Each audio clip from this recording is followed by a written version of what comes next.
This story is about a group of friends playing hide and seek at night. Nick was the seeker. As he began counting 5, 10, 15, everyone scattered to hide. When Nick reached 100, he started his search.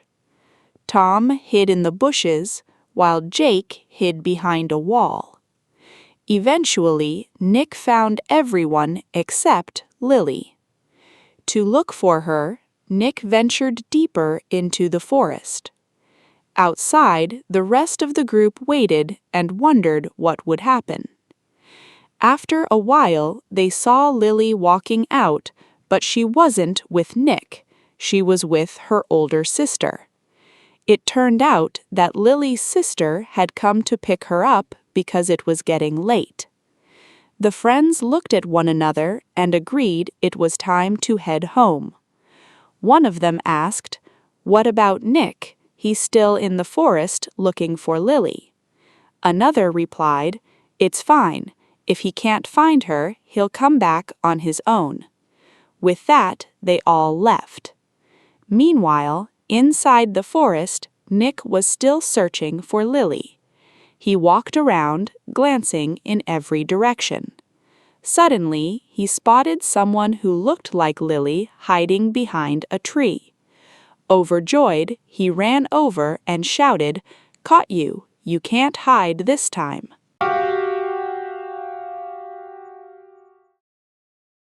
I was at home babysitting my 5-year-old sister, who absolutely loves playing hide and seek.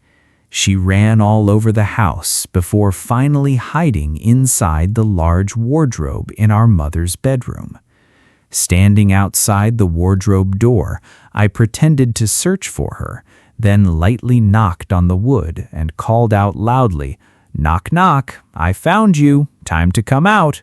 From inside, her familiar muffled giggle echoed back, accompanied by a responsive knock, knock against the wooden door. I smiled, reaching out to open it and give her a hug. Just as my hand touched the doorknob, the phone in my pocket vibrated. I answered it, and my mother's voice came through the line. "Hey, sweetie, I just took your little sister to the supermarket to get some ice cream. We're down in the apartment lobby right now. Do you want anything before we come up?" I froze in my tracks, breaking out into a cold sweat. From behind the tightly shut wardrobe door, that familiar giggle echoed once more, followed by a soft, whispered voice. "Joey, why aren't you opening the door for me?"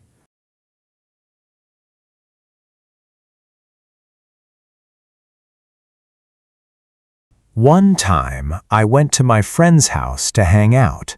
She suggested we go to a playground behind her house. When we got there, she stared at the playground with a worried look on her face. After a few seconds, she turned to me and said quietly, "Let's just go back to my place instead."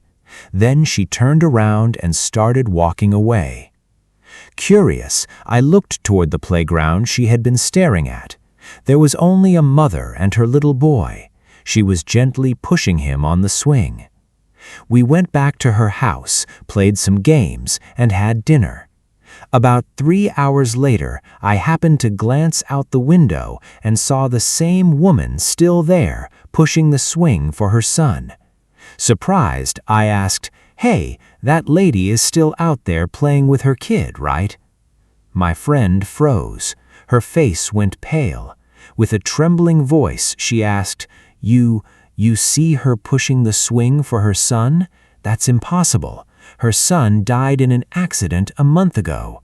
Ever since then, she goes there every evening and pushes the swing alone."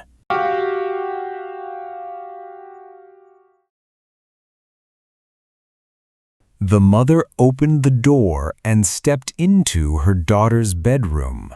The little girl was lying on the bed, trembling with fear.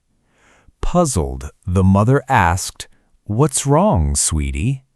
Terrified, the girl replied, "Mom, there's a ghost in my room." The mother tried to calm her down. "There's no such thing as ghosts. Go back to sleep."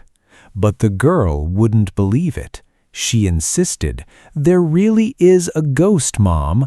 Before you came in, it was standing in the corner just staring at me. I'm so scared." The mother continued reassuring her, "You're just imagining things. There's no ghost, honey."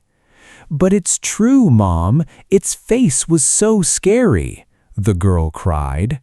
The mother paused for a moment and then asked, "Was it scarier than my face?"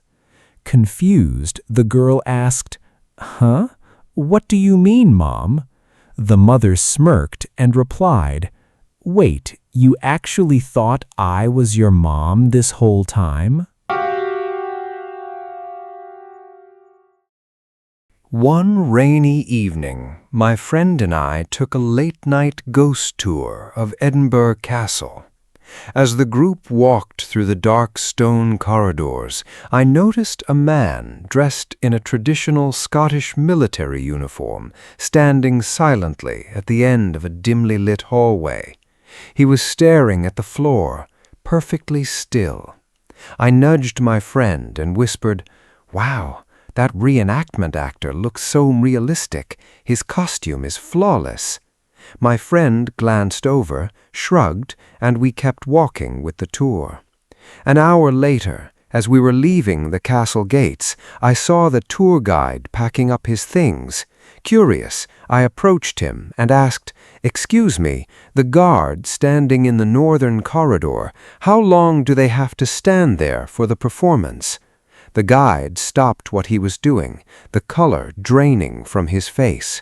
He looked at me with wide eyes and said in a trembling voice, "Sir, there are no reenactment actors on the night tours, and that northern corridor, it's been locked to the public for months, because that's where a guard mysteriously collapsed and died exactly a year ago tonight."